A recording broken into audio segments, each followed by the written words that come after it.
I'll show you how to do some very special steak. And on a 1, 2,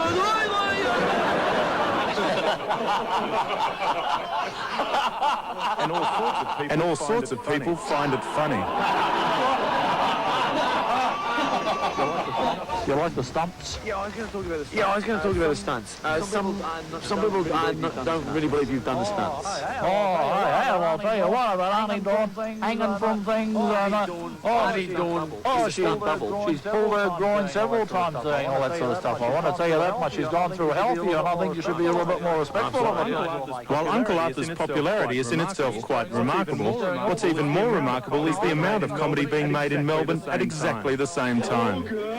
No, you're not supposed to be in this office, and let's just go get a really big laugh at the expense of us bumbling Germans. At Channel 7, fast forward to making another of the brilliant television parodies which have helped them join the comedy company as one of the highest rating shows on television. However, comedy, like life, was never meant to be easy.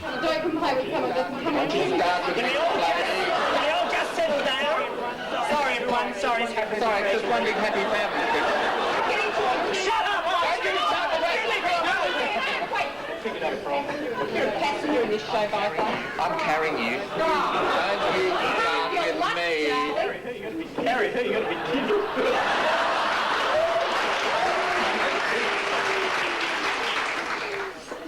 At the ABC, Wendy Harmer is waiting to go on live before a national audience on the big gig. This is live television, folks. This is sickness.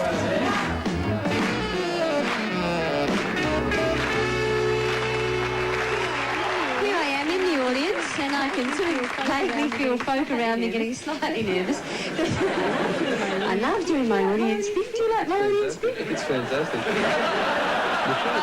The show transfers Melbourne's diverse live cabaret circuit to television. On the one hand, there's the Monty Python violence of the Lager Boys. Tonight, it's a man's world, and it smells like one too. Now, they're smelly man. When a man's man wants to be a man around other men, many men choose to be a smelly man. You sense sensation for the way today's man will smell tonight. And just as ludicrous, but a little more subtle, are the news breaks hosted by Jean Kitson. Here's a news update. Australian airline pilots presented the government with a new log of claims today. They include a moustache allowance, hereditary knighthoods, and a demand that all airline pilots be saluted in the streets by civilians below the rank of 200,000 per year. The ABC lampooning the ABC News. Once unthinkable, now almost inevitable. For the last 10 years, the stars of television have been the stars of news and current affairs. And I'm Richard Carlton. I'm Richard Carlton. Thank you, Graham, John. Thank you, Graham, John. Graham, thanks, John. Now the comedians are looming as fearsome competitors. A Labour backbencher convinced battling homeowners that the Hawke government is on the right track. And is this the end of the road for Mr. Hawke, or merely a rest stop on the highway of journalistic cliché?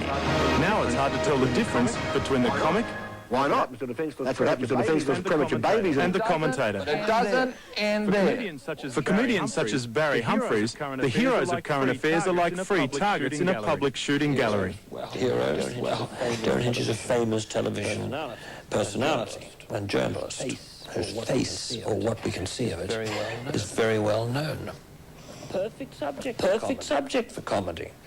After all, we do live in an age where disc jockeys become gurus, don't we? I think anyone who considers themselves an expert deserves to be ruthlessly pilloried. Maybe you think I choose Valvoline just for my free.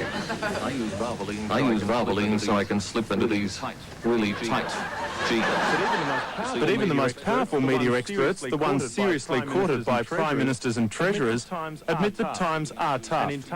And in tough times, the audience needs a laugh. Watch a comedy show, and at least it's a form of escapism. There's too much violence and too much bad news and too much investigative reporting. I put it to you that you are not Bob Hawke. What?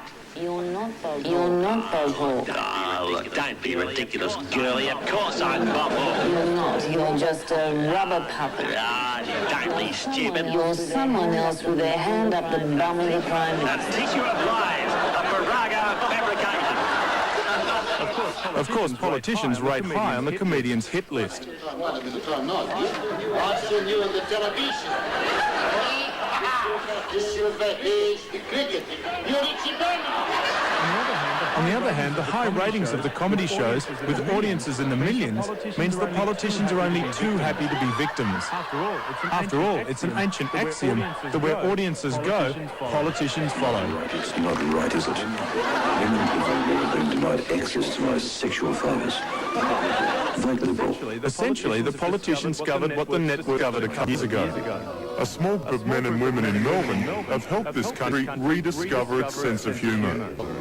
Coming up next, what makes Australia? Put a smile on your face. Don't bring everybody.